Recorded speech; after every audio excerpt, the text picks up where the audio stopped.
Good afternoon, everybody. Thank you for joining us this afternoon, and a very warm welcome to this event to launch the contemporary relevance of the social sciences. I'm Rita Gardner. I'm the Chief Executive of the Academy of Social Sciences, and it's a great pleasure to have you join us. I'm just saying a few words of introduction before handing over to our chair today. So this is the latest report from the Academy of Social Sciences, released through its Campaign for Social Science in partnership with SAGE. For those of you that don't know, the campaign demonstrates how social science improves public policy, society, and all our lives. It highlights the value of applied social science research and advocates for its greater use in decision-making in government. The campaign promotes the benefits of investing in social science to deliver evidence-based solutions to the many significant opportunities and challenges facing our society. We thank all our campaign supporters for helping to make this report happen, and in particular, Sage Publishing as the lead commercial sponsor. So what did we set out to do? Well, over the Academy and its campaign over the last 18 months, we've been asking ourselves some searching questions about what are the key messages we want to get across in the current context about our disciplines, the social sciences. That is, the skills they teach, the research they deliver, and the real-world impact that they have. We've consulted widely. The work also draws on much of our recent work and publications, and I think some of those will be set out in the chat. And in addition, it sits alongside two other major reports that we're launching this autumn on the use of evidence in government and the research impact of the social sciences in the Midlands. We have been guided in this report also heavily by the evidence. Where we've made claims about the social sciences, these are based on robust foundations. And we were undertaking this work in the context of political aspirations that, if they are to succeed, must be cognizant of contemporary social science research. We hope this report helps to reinforce that in the minds of policymakers. So in short, the report is a story of social sciences for broader civic society and for policymakers, saying this is what the social sciences are, this is what they do, and this is why they are important. So what's the theme, if you like, in the shape of the report? Well, the theme is there. The theme is that the social sciences play an essential role in harnessing the many opportunities and mitigating the numerous and varied challenges we face in our contemporary human world. And we explore that in the report through 8 principles. And each principle is set out in detail, along with supporting evidence and case studies, serving as a user-friendly reference for policymakers, academics, and practitioners. So here are the 8 principles that are the core of the report. The first one sets out an overarching narrative explaining what the social sciences are to those who are uninitiated in them, and provides a framework for the other 7 principles. The second highlights the UK's status as a world leader in the social sciences and social science research. And following on from that, in the third theme, how this translates into economic value from which we all benefit. There are also principles on how social sciences serve society, bringing tangible benefits to people's lives by transforming the places in which they live, for example, the work they do, the wages they receive.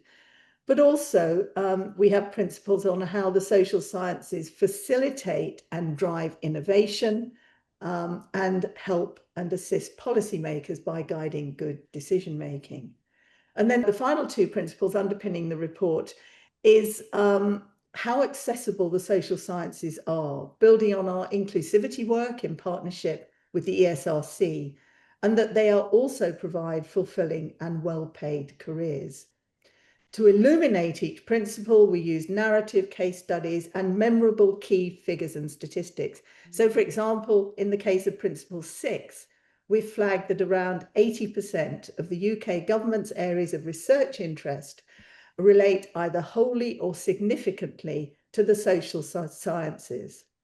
Our panelists will be referring to these principles in their presentation. And the report ends with two supporting conditions, or recommendations if you want, that need to be met, that we feel need to be met if the social sciences in the UK are to flourish and to be used to maximum public benefit. We're very clear with the first one, that we're not just arguing for more money, but in the context that the social sciences are structurally underfunded, we do articulate that funding is better targeted to the social sciences, and a more sympathetic funding landscape. Both of those should be seen not as a cost, but as an investment in a sector which is already delivering for the UK society and people and economy, and which will continue to repay that investment through the contribution and impact it makes at home and to the wider world. And the second call leads very neatly into a report we'll be launching next month, exploring how the UK government can better harness the unmet potential of our disciplines and of evidence more generally. So thank you for joining us. I will now hand over to either Will Hutton, the Academy's president, or to Ed Bridges, who might be standing in for Will for the first 5 or 10 minutes to chair this event. A few things to say. I mean, we've got 4 prominent social scientists who will give their observations on the report. I mean, they're all known to you. I have to say, I was it's fantastic work, I think, from the team. I mean, Ed, Amy, Rita, I mean, fantastic. Congratulations. I think ramming it home across these kind of 8 principles, going from kind of economy, society to kind of the kind of openness of social science to all, is kind of works well, I think. The case studies work well. And actually, when I finished reading it, what I felt was that, and everyone might not agree about this, but to the extent the UK government is floundering or at sea, is the extent to which there are some ready-made solutions with a kind of common kind of value set underpinning them, i.e. the notion of a good society and a good economy, and the primacy of evidence in driving policy in proven ways, which is kind of, it cumulatively becomes more and more compelling and more kind of irrefutable to kind of contest, I think. So I mean, what's going to happen is that the quartet will kind of do their stuff. I mean, we've allowing them 7 minutes, and if you overrun vastly, the chair, me, will call you to order. But I've got my kind of my iPhone stopwatch on you, and then we'll open it up for questions. There's a Q&A function, so if you could do it through that, I think would be probably best. And I'll keep scrolling through it, and so are my colleagues, and we'll make sure that the kind of if there are questions which have a kind of commonality of intent, we'll group them, and ones that are important we'll single out. So and the idea is to finish. We will finish without any doubt at 2 p.m. But if we can finish early, we will. But I think we should allow the event to breathe and people to say and make the contributions that they want to. So kind of the first kind of up is Linda Bauld, who's joining us, I hope, online. Are you there, Linda? I am. Well, yes, I'm here. Perfect. Well, look, you have the floor. Introduce. I mean, you are. I mean, in a sense, I mean, you represent in Scotland.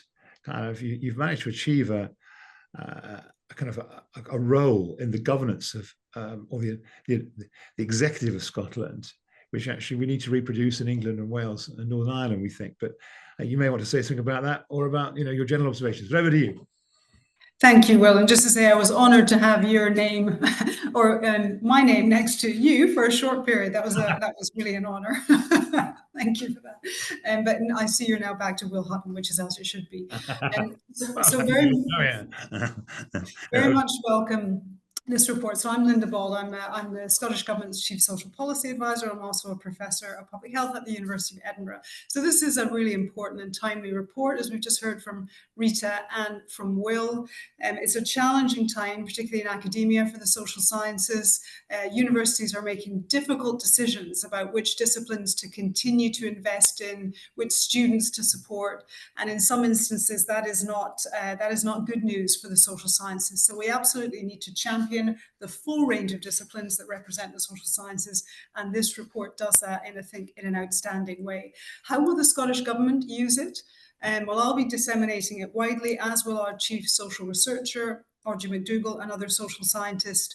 And I think it will provide a lot of support and encouragement for our colleagues in government who come from the social science disciplines. Large numbers of our analysts, including our economists profession, our social scientists, and I think our senior civil service colleagues in the policy profession, as well as our ministers, understand that the evidence that we generate and provide underpins much of their decision making.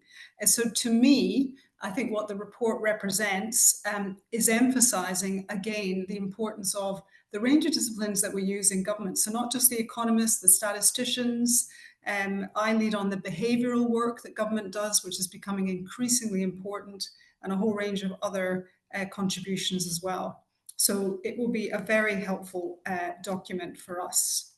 I just want to highlight a range of things, though, that resonated for me in the report, firstly in my government role. And the first thing I think is to point to Principle 6, as you would expect that I would. The social sciences improve people's lives by guiding good decision making. So I've seen that happen in practice, both in my current government role since 2021 and when I advised the Department of Health and Social Care earlier on. So the evidence that we produce in government by the analytical professions and advisors is key. And I'll give you one example, which is a flagship policy for us and the top commitment of our First Minister, which is to address child poverty.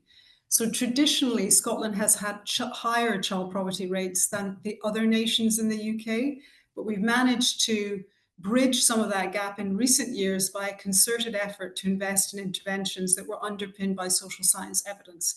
So the first step was, what is the extent of the problem? How do we quantify that? And we put a particular lens on that, which was identifying the 6 family priority groups who are most at risk of poverty. And then options appraisal, as we do in the policy cycle. So what are the changes that we can make within devolved powers? Of course, we are constrained by the wider system, but we decided to invest in a distinctive and devolved social security agency. Of course, we were permitted to set that up by the UK government, and gradually we're devolving those benefits. And importantly, we created the Scottish Child Payment, which is a distinctive Scottish policy which is making a real difference, lifting around 60 to 80,000 children out of poverty every year, and just ameliorating the gap in household income that we see through the reserve benefit system, but also just the general headwinds of geopolitical and economic pressures that families face. And social science evidence is also evaluating that intervention, both internally in the government and through excellent work that colleagues, for example, at the University of York, the University of Glasgow, and the London School of Economics are doing, funded by independent funders. And finally, on that principle, I just wanted to highlight one of the case studies that is mentioned, I think, on page 40 of the report. And I really did think that the case studies, and I know Rosie and others are going to highlight these, bring the report to life, was the work that Sander van der Linden did at the University of Cambridge. So shifting quite dramatically from child poverty to another pressure, which, if you look at the World Economic Forum, is the top risk at the moment, which is mis- and disinformation, or a lack of focus on information integrity. And what Sander's group does is actually high quality experimental research that looks at how you can debunk or pre-bunk mis- and disinformation. So kind of inoculating the population, particularly young people, against mis and disinformation.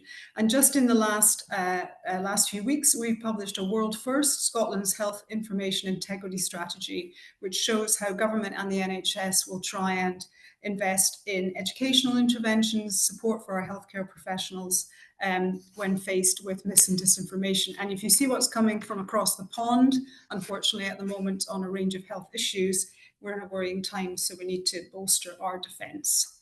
Finally, in the last couple of minutes, just to highlight Principle 2, the UK is a social science powerhouse. I think the evidence here is really compelling in terms of how well we've done in the REF, and also the fact that our universities comprise 1/5 of the top 50 social science universities in the world.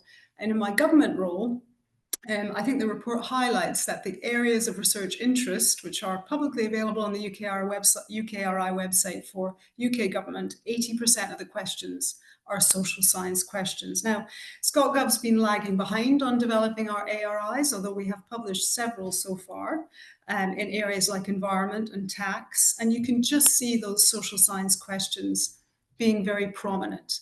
And so I know the ones that we're currently developing are also going to contain many social science questions. But finally, just to come back to the funding challenge in the last 20, 30 seconds or so, put my university hat on for a moment. It's really obvious to me when you look at the comparison of things like the MRC and EPSRC budget in UKRI compared to ESRC, that we have a challenge in conducting high quality research that's properly resourced. But also I've got personal experience of seeing colleagues who've either moved into other disciplines away from the social sciences or in fact away from research organizations because of funding challenges. And now I know very well every day in this government role that we're in a really challenging fiscal context and there's no genie that we can pull out of a bottle or a magic wand. But I hope that looking at the challenges we face globally and in the UK, will continue to recognise and support the value of social science. Thank you, Will. Linda, very compelling. Thank you. And I agree with you. I think the evidence, the kind of case studies are fantastic, actually, well chosen. And good to hear you're kind of building on Sander van der Lens. I thought that group, that Cambridge group, actually, it's the last but one of the We Society podcasts was with him. And if anyone's got the time out, I would do take his 15-minute disinformation test. It's very good fun and illuminating actually what can be done to kind of pre-bunk disinformation, recognize how it's coming and where it's coming from. Well, next up is Gavin Kelly, who's the new CEO of the Nuffield Foundation, and I've known him for more years than I think either of us care to mention. But anyway, and another We Society and podcast contributor. Gavin, over to you. Thank you so much, Will. I want to start by just saying a really big well done to the Academy and to the campaign, to Will, Rita, all of your teams for the document, which I've read closely. It's a great document. It left me feeling pretty upbeat, actually, which is not a feeling that I had when I woke up this morning and read the news about the state of things. So well done to all of you. And it kind of really, I suppose, I felt upbeat because it really affirmed my deep belief that social sciences, when they are done well, can really be transformational, not just kind of incremental, but transformational in terms of their impacts on society, economy, and not least on policymakers. And I'll speak a bit about policy. As Will says, I'm the chief executive of the Nuffield Foundation. Nuffield has been around for well over 80 years, funding a wide range of social scientific research. Very strong focus on evidence, and evidence which had impacts on lives through improving policy and practice. And we also back innovation and institutions of a range of sorts when we think they're making a difference. And before that, I worked a long time in government, in Number 10 and the Treasury and Education and various other departments. And then I built and oversaw an organisation called the Resolution Foundation for a long time, which used a lot of social scientific research. So I guess I've been in different sides of this discussion. We were asked to sort of look at the report and then to pick some case studies either from the report or from our own experience, which we thought kind of related and resonated. And that's for me reading this and thinking about it, it was a bit like being asked to pick a favorite child, because there's so many things which come out of this report that it made me think of that I've been involved in over the years. But I've heard Will's stringent instructions not to overrun, and I want to hear what people have to say. So I don't want to be told off by him in front of you all. So I'm going to pick up on two things that came to mind. One of them is a case study from the report. One of them is just something I've been involved in. And I've been involved both in government and on the research side in both of these. So the first of those is the minimum wage, which will be well known to many of you. But and I think lots of you will know that we didn't used to have a minimum wage until the end of the 90s. There were many reasons why one came about, but definitely one of them, and a very material one, was that there was a big shift in the kind of social scientific evidence, particularly the economic labour market evidence, on the impact of minimum wages in different countries around the world. And that led to a big challenge to the status quo. The status quo was that any minimum wage would be a bad thing for the labour market and create mass unemployment. And so the intellectual zeitgeist shifted through a process of assiduous research on impacts. And that was quite a powerful thing to observe when I was younger in the mid-90s, when that work was happening. As a consequence, a government coming in had a lot more conviction than it otherwise would have done to introduce a national minimum wage, which we all know about.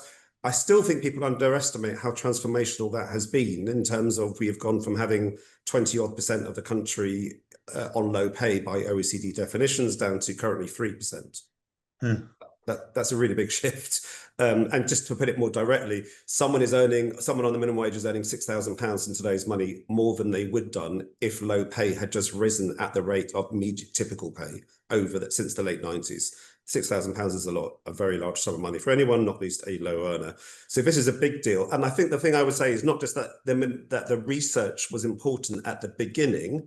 The research side of things and the labour market work that was done has been transformational through the life of this thing, because the minimum wage has gone up much further than anyone ever thought it would be. And one of the reasons that policymakers and the Low Pay Commission that oversee it have had the conviction to do that is because of ongoing research showing that actually from around OECD countries, that wage floors can be higher than we used to think without creating significant negative effects. So it's a dynamic thing. It's an ongoing thing. It wasn't just that we did some great work 25 years ago. It's continued to shape policy. And in my view, just to finish on this case study, it's really important that that still happens today, because the challenge, you can have too much of any good thing in life. Minimum wages can rise too high. I don't think ours has, but at some point it could. And the higher it gets, the more forensic the evidence needs to be to guide policymakers. And so we need really forensic evidence about what's happening in our youth labour market in different parts of the country, of a sort that is just quite different to the evidence we needed 25, 30 years ago. And that's why it's an extremely bad time for our main labour market survey to have collapsed in terms of its reliability. All good social science needs good data. And at the moment we haven't got that. So that's a sidebar, but it's a very important one. So the minimum wage has been a transformation, a story of transformation, and it's been very significantly powered by social science. And it has changed the lives of many millions of people in this country. So that's example one. And that I should have said at the start, that connects to principle 4 of today's report. And there's a case study, there's a short case study on that in the report. My second example concerns a different policy that I've been involved in over the years, which is Sure Start. And I'm sure the audience that comes to this an event like this will basically know what Sure Start was. It was a very major social program created at the end of the 90s, which brought together services for families with young children in one-stop shops. They started off in particularly disadvantaged communities, and they spread much more widely.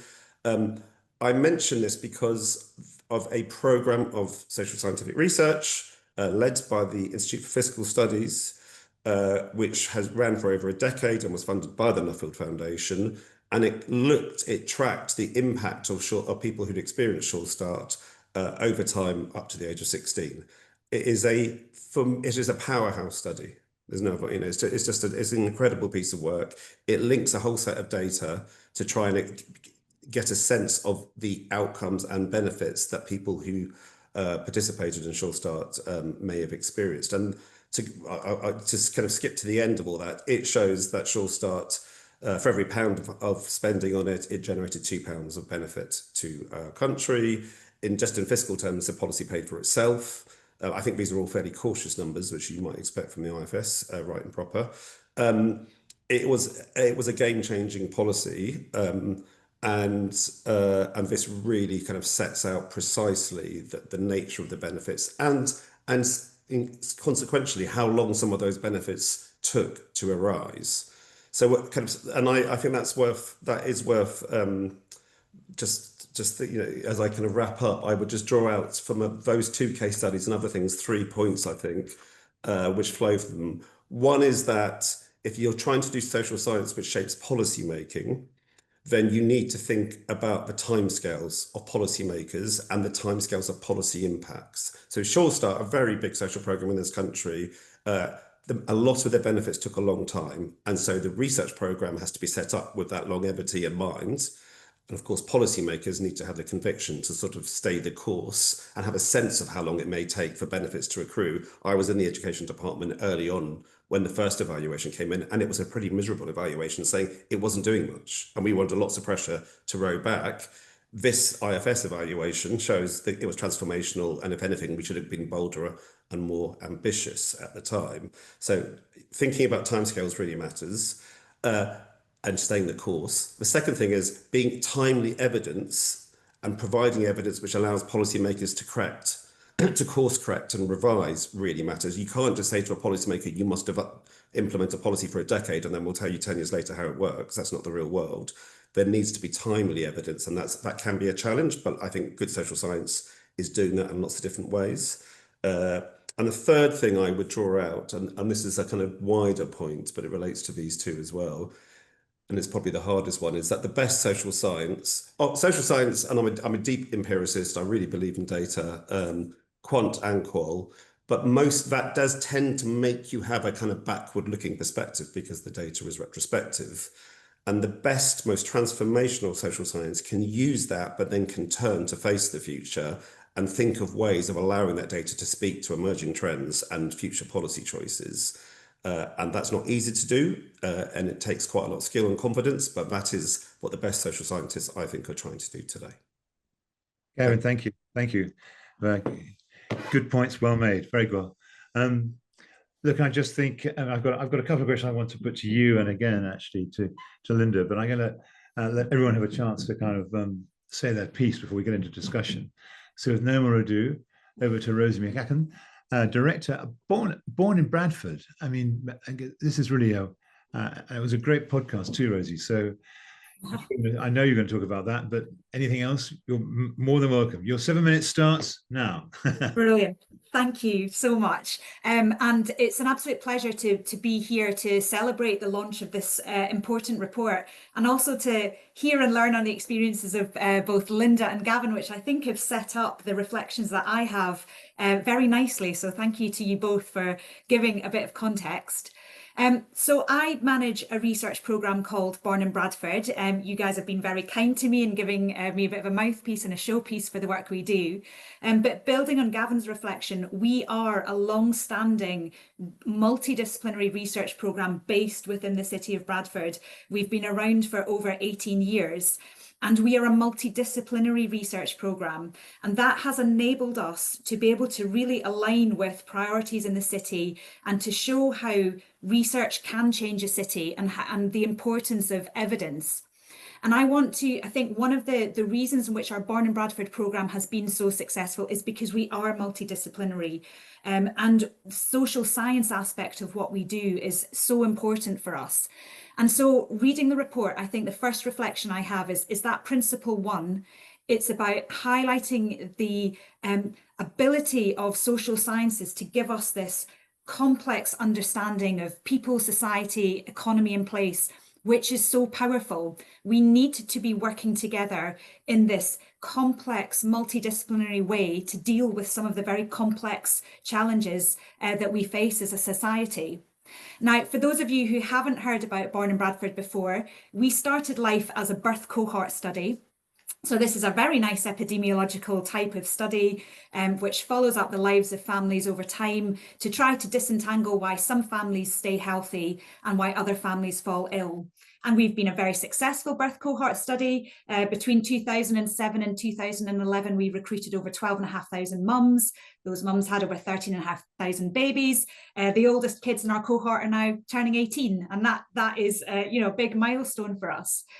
But for me, describing the problem, which is what we often do in applied sort of public health research, is important, but it's not good enough. We really need to be thinking about how we can create solutions to some of the wicked problems that we face. So just to set this in context, in Bradford, like many other urban and rural areas across the UK, we have families who are living in very, very high levels of deprivation. So families who are struggling to make ends meet on a daily basis. And that is so important from a health perspective, because if you take pretty much any health outcome you can think of, chronic and acute, you will find that the families who are living in the most deprived areas have the worst health outcomes. So this level of health inequality is not fair. It's not good enough. And really what we're trying to do in Bradford is to showcase how we can use evidence to drive real change. So I wanted to give you a couple of examples of the difference that this has actually made to the city of Bradford. So we've always worked in Bradford in a very partnership way. We work with our communities to set priorities, to listen, to understand what is important for our communities, but we also listen to our stakeholders as well to try to understand what they're struggling with and where we think evidence can be best used to make their ability to make decisions easier. A lot of the community work that we did with families living in Bradford told us about how important the local environment was for families' health and well-being. We have done lots of research looking at the impacts of lack of green space, not having safe places to play, high levels of pollution on health outcomes in the city. So the evidence is incontrovertible there. We know how important places are for our population health, but how can we actually go and make changes? Knowing about this is not enough. And where the social sciences help us to do, like Linda said earlier, they help us understand the extent of the problem, but they help us inform policy and interventions which can actually make a real change. So in Bradford, if you come to visit Bradford now, which I hope you all do, by the way, because we are City of Culture, UK 2025, and Bradford is looking absolutely beautiful. But if you walk around Bradford now, you will see a transformation to the city centre. Where we had 4-lane highways bisecting the city, now we have gardens and public realm and green spaces. The work that we did around green spaces with communities was trying to understand how we can get communities out into these spaces more. We're really lucky in Bradford, it's a very green city. But when we went and talked to communities, we found that actually people were scared to use those spaces. They were scared of antisocial behaviour. There were issues of fear and crime, and also access and availability. We were able to use that evidence to work with the city to bring investment in. So we had a project called Better Place, which was part of a Better Start initiative funded by the Big Lottery. And that has improved over 40 urban pocket parks and green spaces in some of the most deprived parts of Bradford. I think the other key success in our city has been the efforts that the local authority have put into tackling pollution. Again, we could give very clear evidence about the impact of pollution on children's development in the city, but how do you change that? And for that, you really do need to work at a higher system and structural level. Now, we had an opportunity in Bradford. They were directed by the UK government to implement a clean air zone. That is a very divisive policy. Politicians are scared and worried to implement these types of big initiatives, which for some maybe not a vote winner. But the power of the social sciences is that you can help to give those policymakers evidence that enables them to have more confidence in the ability to implement that policy and that it is going to be a success. Linda, you mentioned about misinformation. We did a lot of research looking about the voices that shout the loudest and the vocal minority, which can really derail policy. And we could give our evidence makers independent evidence to show that despite those loud voices, actually there was a majority support in the city for the clean air zone. And we are working with the local authority to evaluate the health impact of that in the city. And in fact, our interim findings, recognising, as Gavin said, that sometimes we can't wait for that very slow pace of research, and we were able to give them that interim, yeah, this is looking good, and respiratory illness seems to be going down in the city. So I think that is a real opportunity for us. And I just wanted to finish with I'm over time, sorry, but just very, very quickly, I think the other key principle for me is around economic value. The social sciences bring economic value, right? The research we aim to do in Bradford is to prevent ill health. And if we can get this right, this is also a priority for the NHS. If we can shift investment into prevention, we will have knock-on benefits for our economy. We will have families living longer, healthier and happier lives, reduced burden to the NHS, demonstrated perfectly in Bradford when we've seen that our NHS is saving £40,000 every month because they have less people going to the doctors with respiratory illness. But this isn't reflected in funding for prevention research. So if you look at health research funding, prevention research only gets about 7% of the pie, the pot there. And I think this is something that needs to shift. And I think what I'm excited about with this report is that we're highlighting the benefit and how can we use this as a lever to get better investment into being able to do the type of research which is going to have that big societal impact. So I'm going to stop there. Sorry, I was a minute over. You're a little bit over time, but that's fine. I'm going to be in Bradford on the 12th of February, actually, the big conference on economic and social regeneration. And I'd like to kind of check in and spend some time with you guys. So just fantastic. We'll catch up afterwards.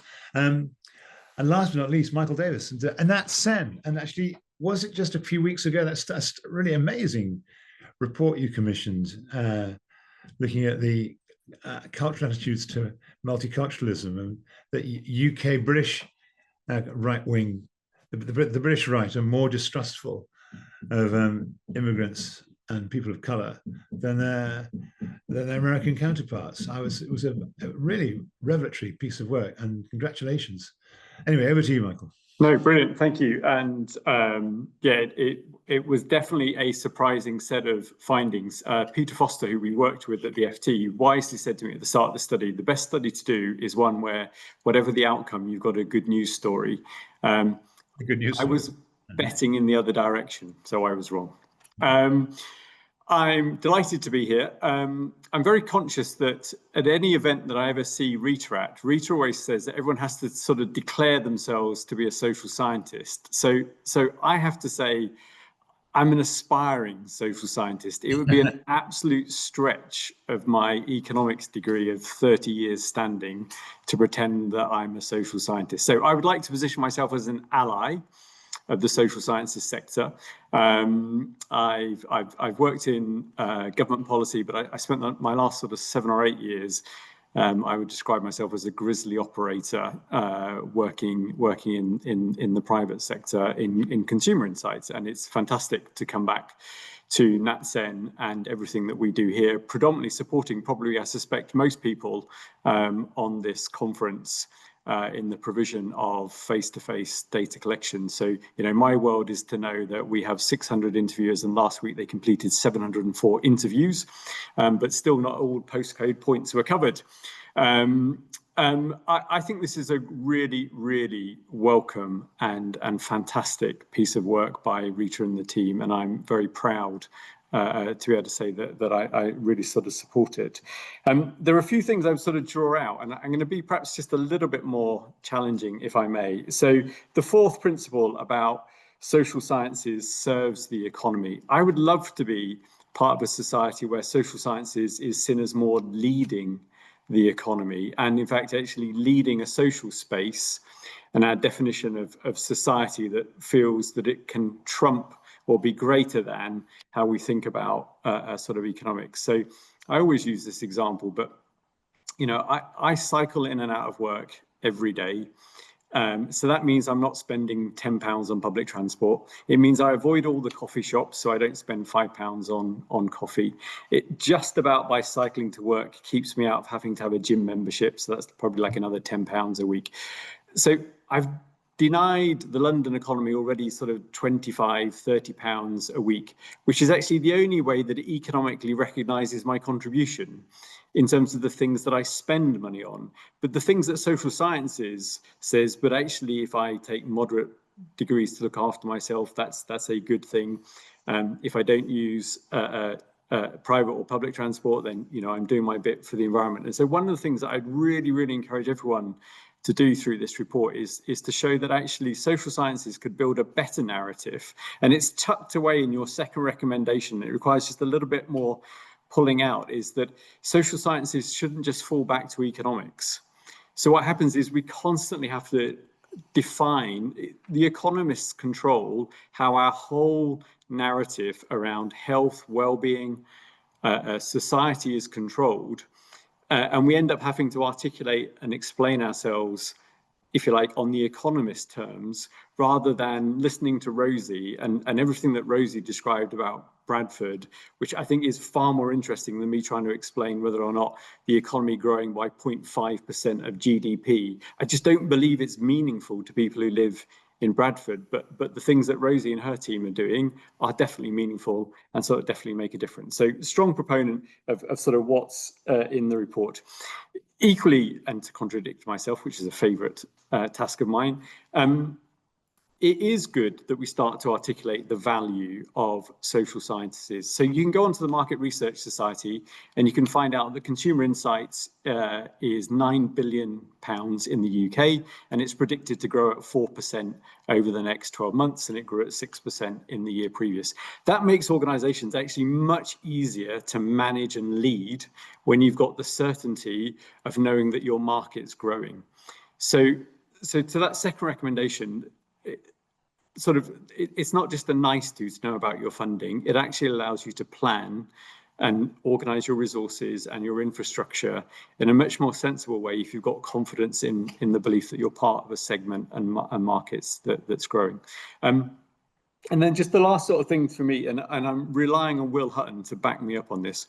Once upon a time, the BBC News, when it was on at 9 o'clock, would have the trade deficit. The UK's position vis-a-vis the rest of the world in terms of trade used to make the 9 o'clock news into whether or not we've always been in a trade deficit, but we were in a services surplus. And I remember John Cridland sort of bemoaning the fact when he was the Director General of the CBI, that part of the economic discussion had been left out. We no longer talked about the state of our economic affairs vis-a-vis the rest of the world.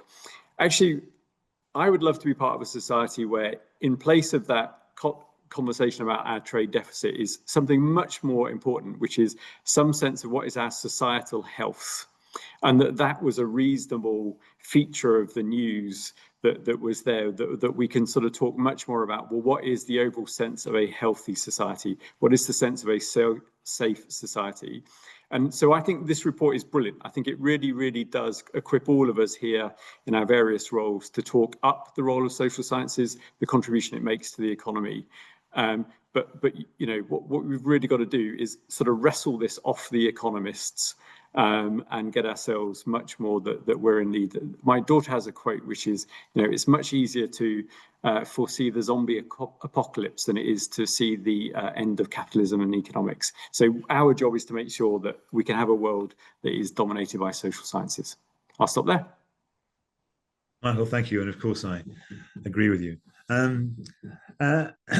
Well, look, there's a number of questions in the Q&A, and there was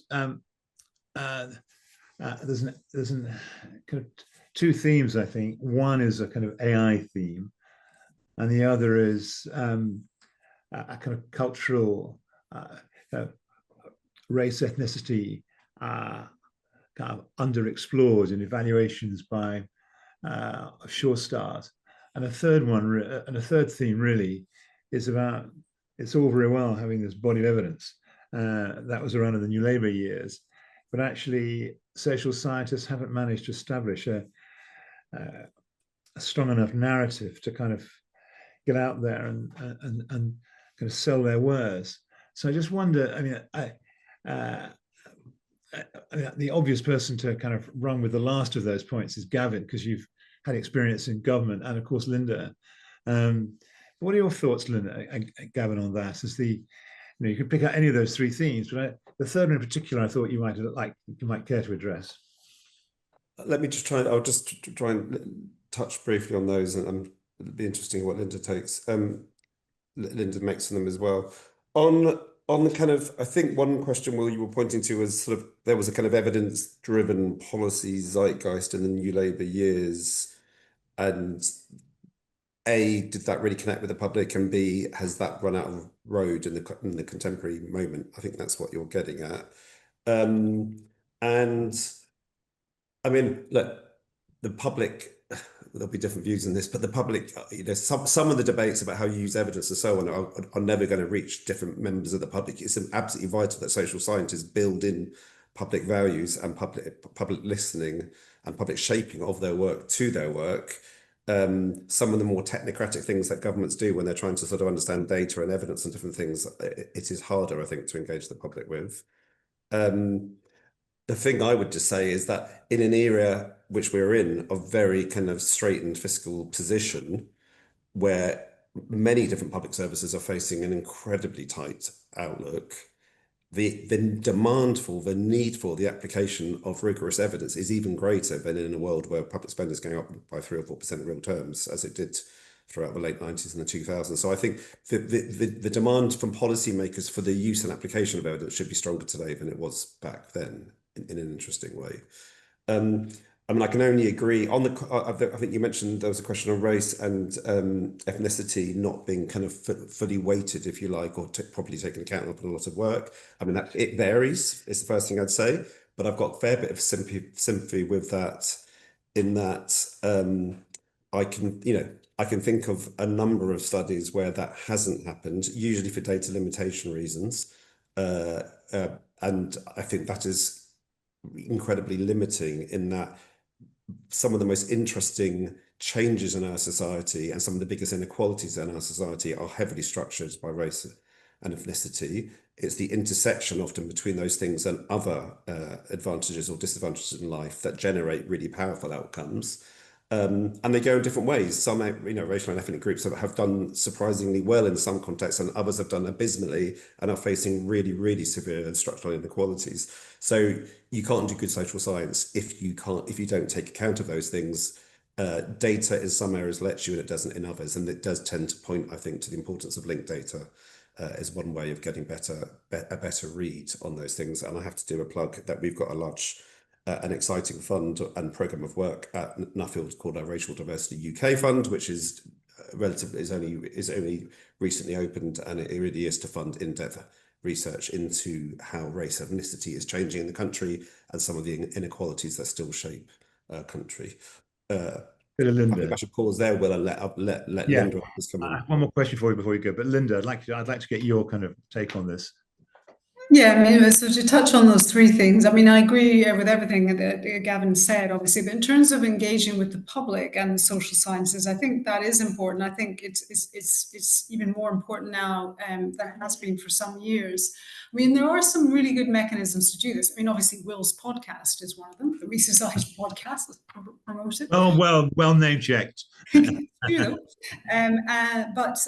you could argue that not everybody is going to be aware of a podcast or that podcast. I think we really need to work with the media. And, I often point to the Science Media Centre, which people think is just for scientists and engineers. It's absolutely not. There's probably hundreds of social scientists on their list. And, their biggest triumph is stopping bad stuff being reported on. And they do a really, really good job on that. So I think that's encouraging our early career social scientists to work with them and others' sense about science. They say science, but it's social science as well. Because I think that particularly in such divisive times, if we can help either get the right story explained better or persuade journalists to report it in a more responsible way, that's a great way of communicating with the public. Particularly, Gavin mentioned, the tough money situation where governments are not doing citizens' juries, citizens' assemblies, just isn't happening in the way that it used to. The second point on race and ethnicity, I really agree. I think the challenges for data, and Rosie will have a more informed view on this than I, are huge.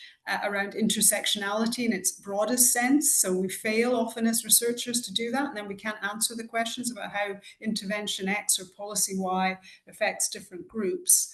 But the second part of that question in the chat was about the global powerhouse of social scientists and how can we work with them and amplify their efforts. And I've had the privilege of working with amazing social scientists across Africa and South Asia in particular at many universities. And that's where the future is, so we need to collaborate in the UK with them. Final point, if you wouldn't mind, Will, is on AI. Sorry, another plug. I find it quite disturbing in the funding landscape how some of the calls that we see on AI don't ask any ethical or risk-related questions. I'm not going to point a finger at particular funders, but it's all the good stuff, isn't it? So our ESRC-funded research consortium, Behavioural Research UK, but many others are doing this as well, have resources on responsible and ethical AI. And I'll pop in the chat, we've got a webinar on surfacing and mitigating the hidden risks of AI on the 24th of November. So social scientists have a role here to wade in and talk about those ethical and risk-related issues with AI. That's a really important contribution we can make. I hope that's helpful. Rosie, your name check there by Linda. You might want to run with the ball for a. I just wanted to sort of reflect on how we can do better at making sure that the research that goes on is represents our society. I think there is systemic underrepresentation of ethnic minority groups and other vulnerable groups in some of our sort of big bits of research infrastructure in the UK. And that's a big problem, because that means there is a whole group of people in our society for which we are not creating the best evidence and understanding how we can best serve those communities. So data linkage is a really important part of this, and also thinking about ways in which we can make our studies more inclusive. Now, Born in Bradford, in our cohort study, we are very diverse. 45% of our cohort are of South Asian origin, 40% are of white British origin, and that was representative of the demographics of the childbearing population at that time. What we've done subsequently is, as we grow within the cities, many of our research projects are now open to everybody in Bradford. So we have a adolescent-based health study called Age of Wonder. This is open to every school in Bradford District. So we are having, very wide and diverse populations. And I think we need to be mindful and do better at making sure that our research is inclusive as it possibly can be. I just had one other reflection, slightly different, on how we can be influencing policy making a bit better. And to my mind, there's two things that policymakers always want. The first is they want the hard numbers to show how much money are they going to save by implementing this type of initiative.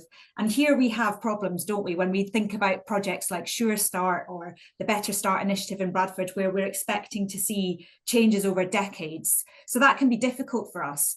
The other thing I've seen is that a good story, a narrative, is often just as important to the decision makers as those numbers sometimes.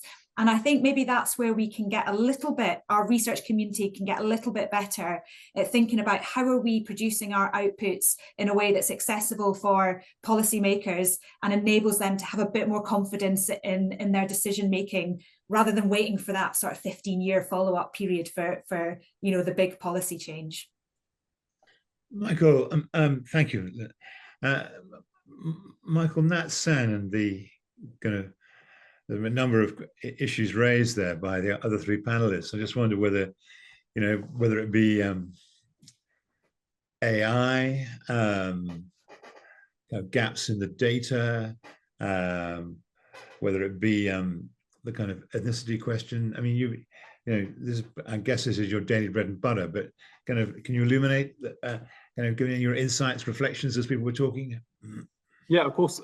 So I've been here just on 15 months now, and I've come across from the consumer insight sector. And in consumer insights, eventually, after I've left, I think I've learned that in consumer insights, you're predominantly trying to help brands make better decisions. You know, do you run with advert X? Do you run with advert Y? If I do this, who will like it? Who will not like it? And I can see that that industry will become very, very comfortable with what I'm trying to do is help you make a decision.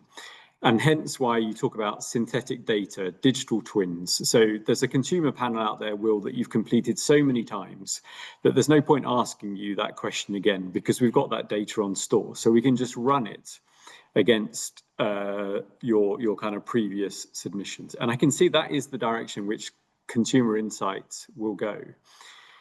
It therefore is vitally, vitally important that that is not the direction in which social research goes, for all the things that everyone else on this call will know better than I, that will just normalize the models that we've already got, and all of the biases that those AI models have got will just be sort of reinforced. So organizationally, for me, with the trustees, we're absolutely committed to making sure that we can retain a really high quality face-to-face interviewer group. But then, you know, as Rosie said, for us to interview in different languages requires a different skill set than we've got readily available. To do a probabilistic survey, whoever you work with, you are still left with using the good old postal address file to randomly select households, because we don't have, as you would have in other countries in Europe, some sort of norm reference file that you can kind of select your sort of sample from. So this is a really tough context in which to deliver social surveys, but to me, vitally, vitally important, because the counterfactual for me will be just sort of slipping into more and more administrative and admin data and relying and trusting on models to be right, and then wondering one day, did we actually speak to some human beings that we could verify that we spoke to, and we really did understand the specific context in which they lived their lives. So for me, the use of AI is more in the process about how we do work. So field allocation work, helping interviewers understand the context in which they're going to be doing their interviews. But at the forefront, you know, 700 interviews completed last week by about 550 active interviewers. That's the key part that we're looking to develop. And I think as the world has more and more AI in it and more information and disinformation, being able to be really sure that you spoke to real human beings and understood their lives becomes increasingly important. Thank you. I mean, I think we should just name check Sage, actually, who are kind of really help us help the funding of this project. So thank you, Sage. And there's a question that brought Sage to mind, actually, which was on open access, open source, and the extent to which we as social scientists should be championing that cause. And Michael, I'm just going to give you 30 seconds on that. Just a very, it's yes or no, and a few sentences to explain your position. So yes, simply, and by an example, there was a headline in a newspaper, not one that you were previously associated with, which had surveyed, it called it a special survey, and it had done a special survey that had concluded that if called upon to fight, this country would not do so. But it gave no sample size. When you actually looked into the survey itself, it wasn't actually that far out, because most elderly people would think that they were beyond their time in life to be able to serve. And so for me, yes, anyone who commissions a social survey, an attitudinal survey, whether it's a broadcaster, whoever, should absolutely be publishing their methodology, and they don't. Linda, your view, and I want to go to... Yeah, I completely agree with that. I mean, I was actually late to the table. I don't know Michael's views on this, on pre-registering study protocols. You know, it's now kind of bread and butter, is what we do. But it's actually a relatively new experience for me. So using the Open Science Framework, there are also the replicability, or have you pronounced it, network, has been fantastic. So that's the way forward. We need to be transparent about our science from all disciplines. And I think in terms of open access, you know, journals make millions from the sort of intellectual property and the other aspects of what we produce. So we really do need to be in an environment where the public can access research much more easily. And finally, and all the others will have views on this, it is the responsibility of researchers to produce digestible summaries of their findings that show the relevance for society and engage with communities and others who can communicate that to their communities when those communities aren't necessarily going to hear from the researchers. So using other voices is a key way to do that as well. That's a great question. Gavin, I also want to challenge you also to get you to think about two things at the same time. I'm beginning to be concerned about the height of the minimum wage. And you said you were no evidence yet that it was beginning to kind of bite, but I'm not, only 3% of people now are earning less than the minimum wage or on the minimum wage, I think was your number, down from 20. And unemployment rising at 5%, and the new employment legislation going through the House of Commons.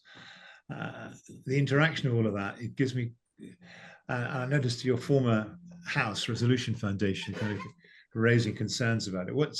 So open access is segueing into the minimum wage. I agree with what's been said on open access, and I have as do you, Will. I have a very minor role in an academic journal, and I'm sort of, whenever I peer into the business model of academic journals and publishers, and it terrifies me, to be honest. And it puzzles me how it ever came to this. But just more seriously, in a way, and at Nuffield, when we fund people, we want to know that if there's kind of new data sources being created for a study, that they'll be available to other people after the study and so on. And I think that's really important. And all the more so as some of the most interesting innovative research is increasingly combining data sources which didn't used to get combined. So it's really important that there's agility and being able to access different forms of data to get the best research. So that is something we think about, and like all funders, you need to keep it under review to make sure that you're up to speed. But people being able to access the data that we fund, but also, and as someone else has just said, making sure that the outputs are just kind of easily consumable by the people that you want to influence is absolutely vital. And is sometimes a piece of work to get that right. So that's something we care about a lot. You asked about the minimum wage. So I think it's kind of fashionable at the moment to assert, as if I don't mean you, but just generally, that it's definitely gone too high. And I don't think there is strong evidence for that. So that's one point. And I think the second point is I am concerned about young people. And this is very unfashionable in certain quarters. I've never liked the commitment and the pace of the commitment to bring down the age at which the national living wages are paid. I think that's been foolhardy. Last year saw, I think it was a 17 or 18% increase in the rate of payment of the kind of 18 to 20 band, because it's been kind of converging with the adult national living wage. That was a very, very large increase. I wouldn't have done that. So I think if having a high wage floor, which I think is a good thing for this country, is going to bite, it's going to bite young people in soft labour markets. And I think we've been too casual in walking into that. And I think the intersection with some of the employment changes, which haven't come into effect, but employers obviously are anticipating and starting to think about their hiring behaviour in light of them, that does trouble me a bit. But I think we have to, so that's a call for better evidence on particular subsections of a labour market in particular places, which is why I mentioned in my remarks that the conflation of where we are in terms of the minimum wage, where we are overall in terms of the softening of economic sentiment, and our labour force survey basically falling apart in terms of reliability, is a really bad elision of events, really bad. It's the worst moment that this could have happened in terms of the labour force survey. That does trouble me. And that would reinforce my caution about the pace at which we bring young people into the full rates of the national living wage. So that's how. But that's a really important caveat to a wider argument, which is I think the approach taken to date by the Low Pay Commission has been reasoned. I don't think there has been strong evidence of employment effects. I think it's really important that if and when the Low Pay Commission says we want to pause increases in the national living wage, that people people accept that. They will be saying that for a good reason, and they will be doing their jobs if and when they say that.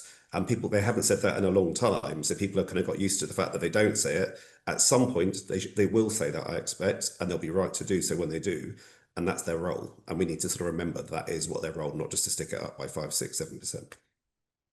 Rosie, to you, I mean, there's a question directly, I think, that you'd be well equipped to answer, but also, I mean, one questioner has asked, how can we build on your point about getting civil society to kind of use social science more? And from your experience and born in Bradford, you're well equipped to answer that. And maybe also to kind of run with a question on, can we get more people interested in what's going on in our prisons? Social scientists, young researchers. So over to you. Yeah, thank you. I think that we need to just generally throughout our whole research career trajectories get better at working with policymakers. My reflection is that a lot of the way in which research is rewarded within university settings sort of kind of focuses on the wrong thing, focuses on how many papers have you got and how many grant applications have you got, and where are the metrics for rewarding the impact that you are having. So I think there are some examples of really good practice that you have going on with certain sectors of policy making, like and the government, where you can facilitate fellowships or taking a researcher and putting them in with a government department for a fellowship or placement. And I think they're really great. I think we need to be thinking about how we can build these skills in researchers from right from the start of their research training, so that they are building the skills to be able to talk with policymakers. But I think we are knocking at an open door now with the government. We're working in Bradford on making the case for big wide-scale regeneration within the city, and we're thinking, right, how can we maximize the health co-benefits with this? And I have my research team sitting in meetings every 2 weeks with MHCLG to think about, right, how can we help with your logic model, and and how can we contribute to these different cases? So it can be done.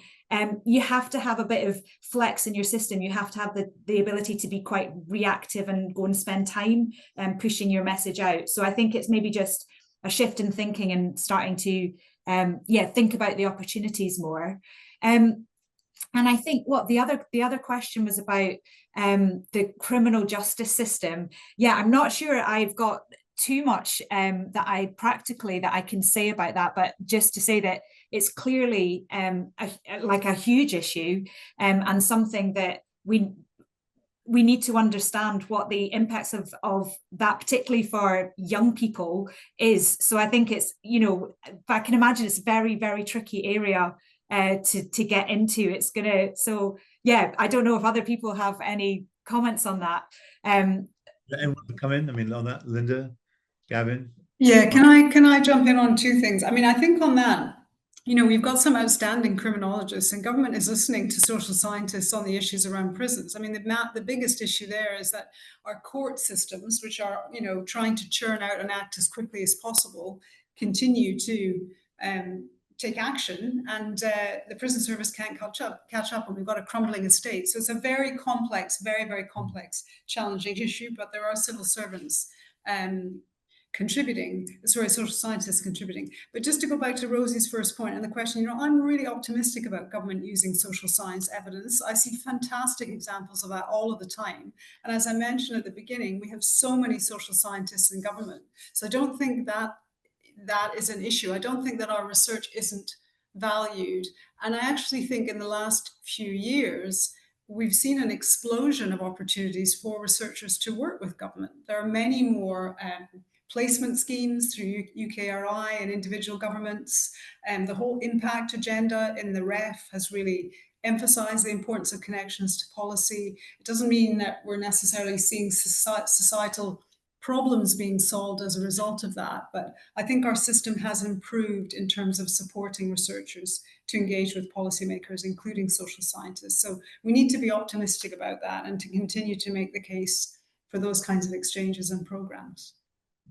Well, just kind of a last word from each of you before we kind of wrap up. And also, there's one of the opening questions in the Q&A was, I thought, very challenging but important, which is how can British social science amplify underrepresented voices in the global South in kind of all these key areas, immigration, climate change, etc. And so if you'd like to just, you have 30 seconds, maybe a minute, to kind of offer your parting reflections. And if you have a reflection on that particular point, use the time. So over to you, and let's go in reverse order from how so let's start off with you, Michael, and then go backwards. So, yep. Thank you. So I won't pick the Global South one. That's definitely beyond my area of expertise. Just two quick ones from me. One, picking up one of the questions in the comments. I did actually spend 5 years working in government. I was responsible for areas around apprenticeship policy. And what I would always say is we could do lots of work with the education department about apprenticeships, but we never did enough work with employers thinking about how you created the demand for high quality jobs into which an apprenticeship could intersect. And what they always said to me was so yes, there are lots of really good social sciences in government, but the importance of having that breadth really, really matters, and not to allow problems to be solved within a single prism and expect a good answer. You need to kind of look to your adjacent squares. And it leads to the specific question about how do we create more high quality jobs in the sector. I was talking to one of our graduates this morning. Mine is like a plea: don't over specialize too early. You've got a long career ahead of you. And I worry that too often people take quite a narrow view about where they want to be a specialist in. And the world requires a broader set of expertise, particularly on the methods. And that's it. Rosie, 30 seconds. So, great. Okay, so Global South issue, I think this comes down again to seldom heard voices and just general underrepresentation. So I think there's a role for us all to play in thinking about how we can partner with respective institutions. There are funding opportunities for that sort of cross-cultural, cross-country research, and I think it needs to be prioritised more. It's so important, particularly with that focus on climate. So I don't think we're doing enough on it, and I think we need to do better. Just a general reflection from me about working in this area and social sciences. We need to be connecting the social sciences with the physical sciences, with the health sciences. We can't be working in silos. And my reflection is that, we all speak very different languages, and that can make these types of interdisciplinary research projects really challenging. So I think there's definitely a need for us to have a broader understanding of the different methods out there that complement each other, and getting ourselves in front of these different sciences and figuring out where we've got commonalities. And I think, as Michael was saying, we do need to have generalists as well. We need to have specialists, but we need to have generalists that can hop across these different disciplines so that we can figure out how we can maximize the value of them. Gavin, your 30 seconds. Thank you, Will. Well, on the kind of Global South point, I would just briefly say that we're already seeing, and there's going to be a rise of research spending in areas like climate and demography in the UK for obvious reasons. And I think that question is a good invitation to think kind of broadly about how we set up those programs and whose voices get heard in them, beyond those of our own country, which is relevant to our own country. So I think there are, in growth areas, there's an opportunity to bring in underrepresented voices from around the world, because they are so important to those issues for us. And on a final point, I suppose one thing which hasn't really come up, although kind of Linda touched on it, and I liked her optimism on it, is a kind of line in your report, Will, which says something along the lines of central government stuff for the social scientists, but you don't often kind of feel their voice in favour of social science. And that struck a chord with me. I quite often see lots of very well qualified people who deploy social science skills that they've learnt, desperately trying to, and slightly sometimes non-credibly, talking up the role of natural science in government and ignoring their own hinterland. And I do think there is something about trying to, organisations like your own, trying to kind of galvanise the social science community within central devolved local government to make more of their voice and to remind them of what helped them get to where they are. We're certainly going to try and redouble our efforts. And Linda, your last note before we turn to either Rita or Ed, who's going to? Yes, I think the theme here is partnerships, as Gavin has just said. It's making sure that and Rosie did as well, that we're working together across disciplines. And if you ask, I was speaking to the National Physical Laboratory event yesterday, lots of physicists and chemists. It's many of them who collaborated with social scientists and really benefited from that. So it is about that. And within government, I think you're right, Gavin, recognizing that. And it's finally on the Global South. I answered that point earlier, but for me, the partnership opportunity with the Global South, despite the ODA cuts, which have had a big impact, of course, on some research opportunities, is that when there is an opportunity, even from a UK funder, for our international colleagues to be leading the work and for us to support South-South collaborations, that seems to me to result in some really excellent social science research. So another note of optimism. Important to be positive about all of this. And thank you again to the Academy for the report. I know all of us will be using it. Really valuable. Linda, thank you. And thank you, panelists, and thank you all for your questions. It was really stimulating. The whole thing's been very stimulating. And actually, I have to say, I mean, when I joined as president, 6 years back, there wasn't the same sense of a kind of critical mass of social scientists who were coming together and kind of clamoring collaboratively to kind of insist upon their voice being heard. And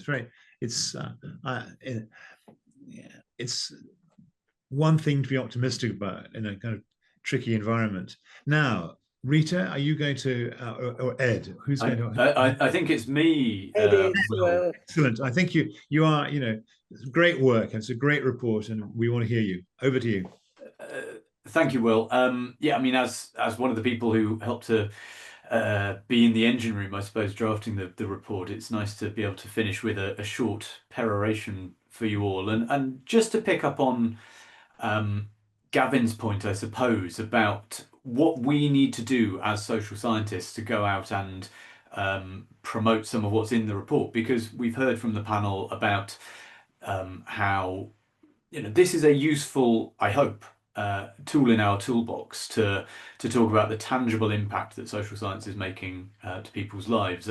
Everyone has given their own favourite case study examples from the report, and I'll be no different. I think some of the stuff there on social science tackling hate crime, detecting discrimination in AI, reducing the spread of HIV and AIDS in children and young people in South Africa, those are really important, tangible, sometimes even life-changing differences that social science is making to people's lives. And we should be proud as a social science community of securing that impact and demanding more of it. And so I hope that people will feel emboldened to go out and talk about that and use this report. And so what I want you to take away from this is that this is a report which we hope offers a great opportunity to reinforce an ongoing set of conversations with each other within the social science community about how we can work together in partnership, to come back to Linda's point, and to embed the value of social sciences more.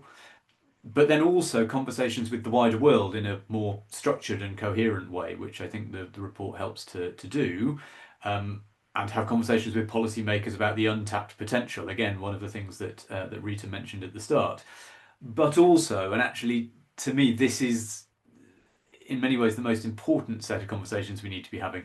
We need to be having conversations with those who are skeptical and with those outside of the social sciences who understand the value of what we do, but perhaps would benefit from having more tools to talk about it. So I do urge you to play your part within this.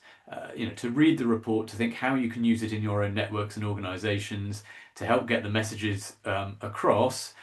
And also, as several people have said, to feel emboldened to introduce yourself as and identify yourself as a social scientist who maybe specialises in XYZ field within the social sciences, but to understand the importance of that label. So all that remains for me to do as a way to tie a bow around this is to thank Will for chairing, to thank our panelists for a very stimulating event, to thank Rita for giving us an overview of the report. I do also want to thank our publishers at Sage for working on the report with us, for their ongoing support of the campaign for social science. It really is important and valuable. And I would like to thank my colleagues within the Academy for developing and promoting the report itself, and of course thank all of you for joining and listening. I should say the recording of today's session will be made available shortly afterwards on the website. The report is available on our website to download as well. You will also find plenty of other material to engage with there, as well as details of our forthcoming event that we have later this month, next week in fact, the annual Campaign for Social Science Sage Lecture on the 20th of November. Details I think will appear in the chat if they haven't already. Speakers include Julia Gillard, Yuan Yang MP and Stian Westlake, and that promises to be a really good event. But that's it. Once again, on behalf of everyone who's been involved in the report and today's webinar, thank you all very much for attending and contributing, and enjoy the rest of your day. Thank you.